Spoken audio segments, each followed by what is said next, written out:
Alright guys, it's a Saturday night. We're down here walking downtown. Gonna go have a couple drinks down at Pub Street somewhere, or near Pub Street. I wanted to show you this little area. Somebody asked me about laid back, chilled, relaxed bars that weren't on Pub Street and didn't have all the activity. And I wanted to show you each one individually when I walked by, but there's several different types of music playing, and each one is, I'm sure, copyrighted. I just don't need to deal with that hassle, so I thought I'd come down here and just show you this little area. All over here you can see all the lights. It goes all the way down there around that corner a little bit also. And these are all, this area here is what's known as Little Pub Street, because if you go down that way, you can see, if it'll focus, you can see down that way all the lights. That is regular Pub Street. And this is just a little alley that has all these different bars that are off the beaten path. I thought I'd show you that. Show you where it is in proximity to the big one. And then you can make up your mind which one you want to go to.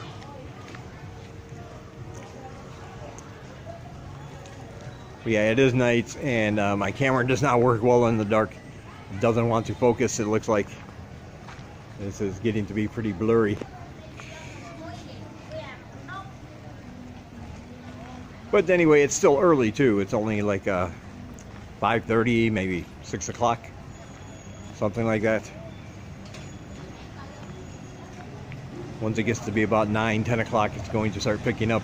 This alley will be full of people. The bars down there will be full for the most part. There will be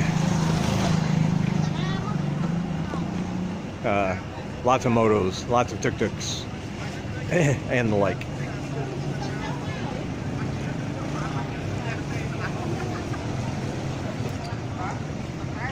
And here is Pub Street. The light's not on a sign yet. Right there would be the sign. Right there. But it's not on yet. I don't know why. Ooh, look at $1. $1, you get yourself a kebab. I had one of those ones. Very delicious. Very, very delicious. But yeah, you can tell it's early because the not a lot of people, not a lot of action yet. And secondly, I was not going to risk going across the street.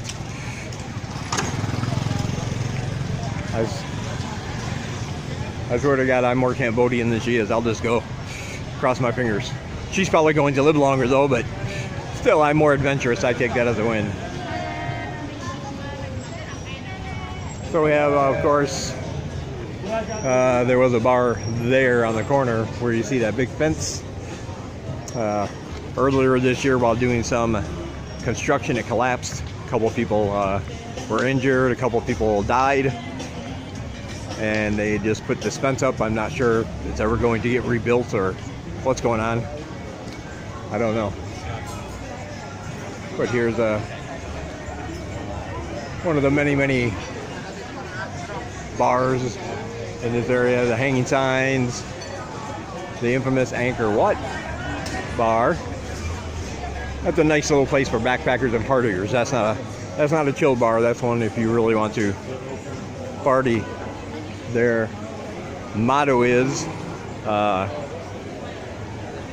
promoting irresponsible drinking since 1996, I think.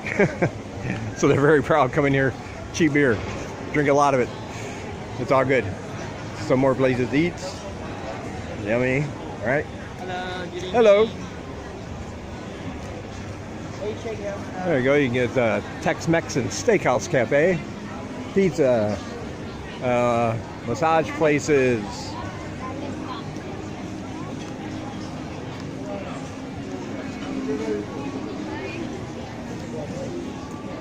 Yeah. And of course, from open to close, 50-cent draft beer, $1.75 Long Island iced tea, margarita, or mojito. And you can buy some souvenirs. Maybe a shirt, maybe some elephant pants.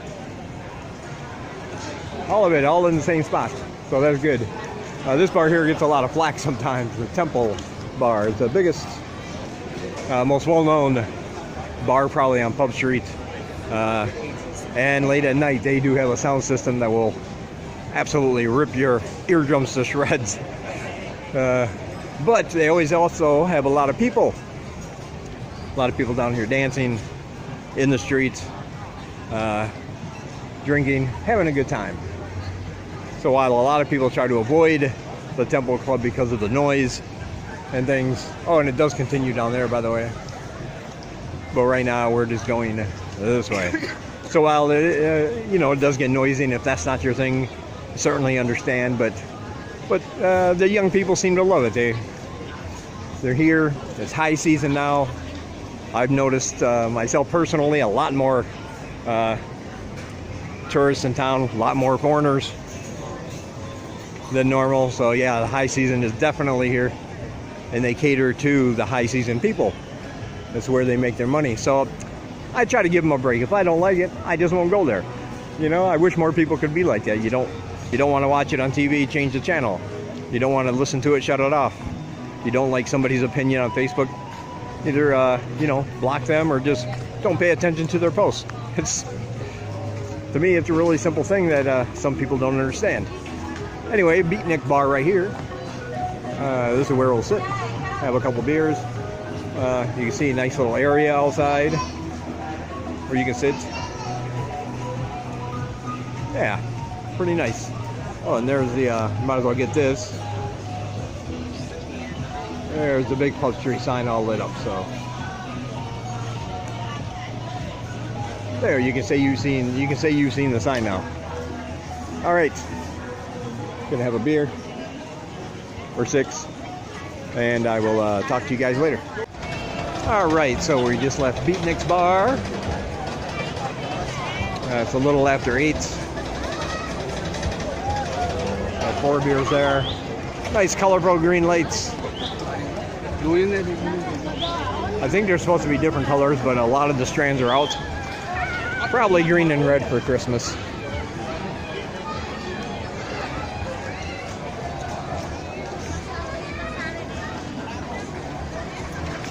It's getting a little busier now. Going to head home and buy a 6-pack for the apartment before all the crowds get here. And there will be crowds. Nice restaurants. All kinds of ice cream rolls you can get here for $1. $1 smoothies. $1 for ice cream rolls.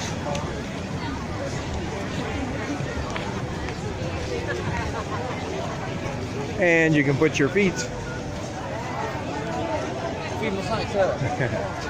You can put your feet in some water, and the fish will come up and clean off all the dead skin. That's not really my thing. That's more my thing right there. That is some cooking. You can feel that heat all the way across the street, I'm telling you. Big old fireball. But the fish thing isn't really my thing, because it's like all the people that put their feet in there every day. It's probably the most disgusting water in Cambodia. I'm just not down with that. But that's just me. Just me. A lot of people seem to enjoy it.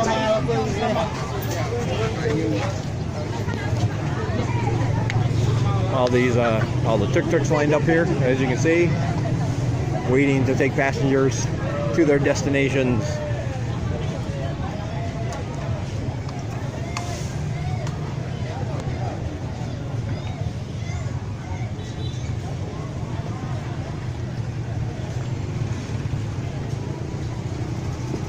And then a new friend, his name is Lee. He's a tuk-tuk driver down here. But he was not trying to get a ride. Saw me and Sang Lai sitting over there at a table by the street, and came up to say hello. Then he sat down, had a drink with us. He had a Sprite, by the way, so it wasn't a night market down there, it says. Very nice young man.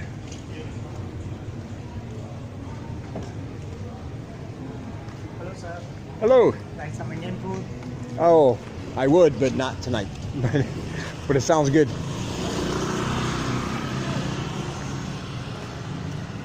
Indian restaurant right there. Travancore.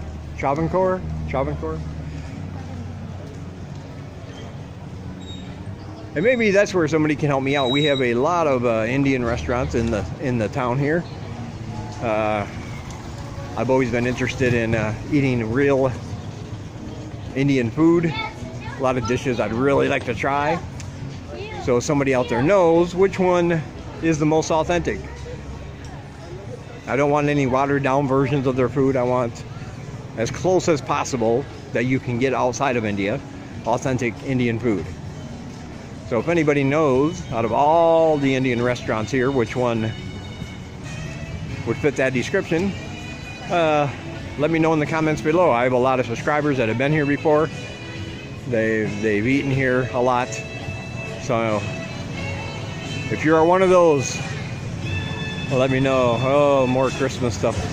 Let me get away from here.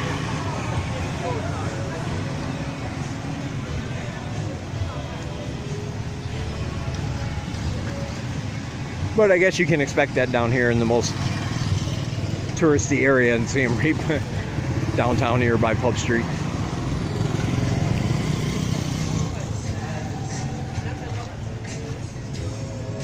It's a very nice evening down here. Divine Skincare and Spa.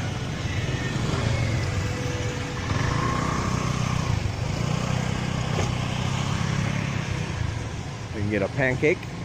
That little cart over there. Ooh, new pie. I love those things. Love those things right there.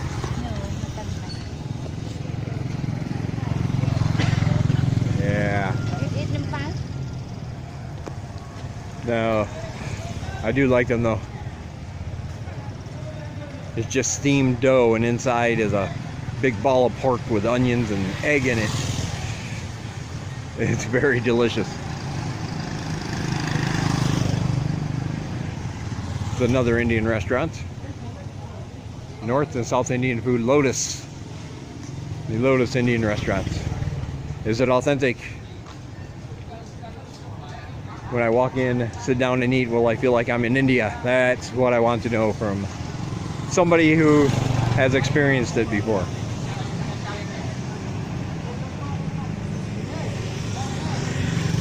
Oh, fruits.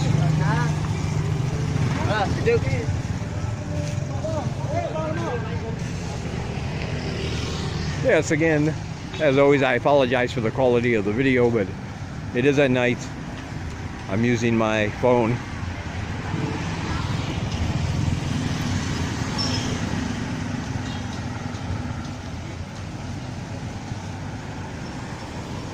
Yeah, I'm really loving tonight.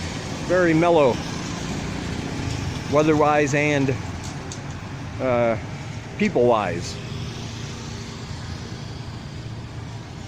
Here's one of the Pass app little tuk-tuk things.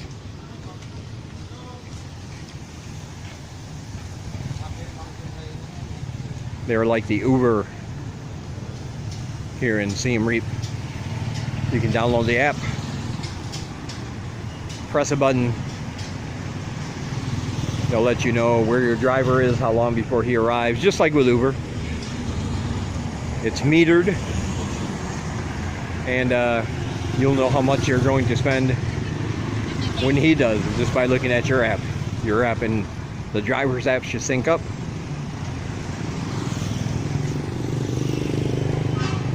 A lot of people I talk to like the Pass app. They say it's more convenient. There's no haggling over price because it is metered. And they say it's generally cheaper than a regular tuk-tuk. I'll leave that up to you, but I prefer these ones. There's something about them. They're fun. They're exciting. The driver may be drunk and psychotic, and you're in for an adventure. I kind of like that. So for me, I haven't taken a Pass app yet. I can only speak about what I've heard from other people, but I prefer the regular ones, the regular tuk-tuks myself. All right. I was going to hang out a little bit on Pub Street and get some more footage, but I've said this before, that it's really hard to do down there with all the music and that's going on. And there's another thing, Grab. Grab is again almost like Pass app. Download the app. Call for a driver. But yeah, with all the music going on down there, it's just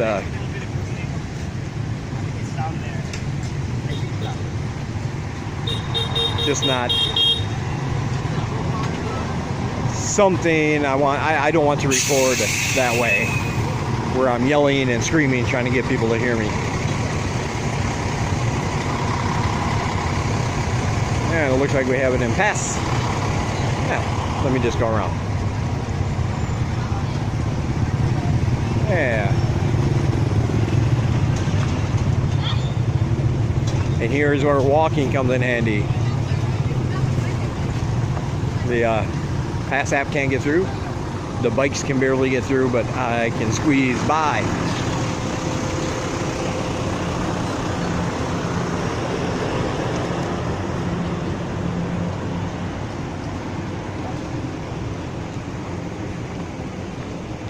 All right, I'm going to end this one here. Gonna stop, pick up a few more beers on the way back. I will talk to you guys in the next one.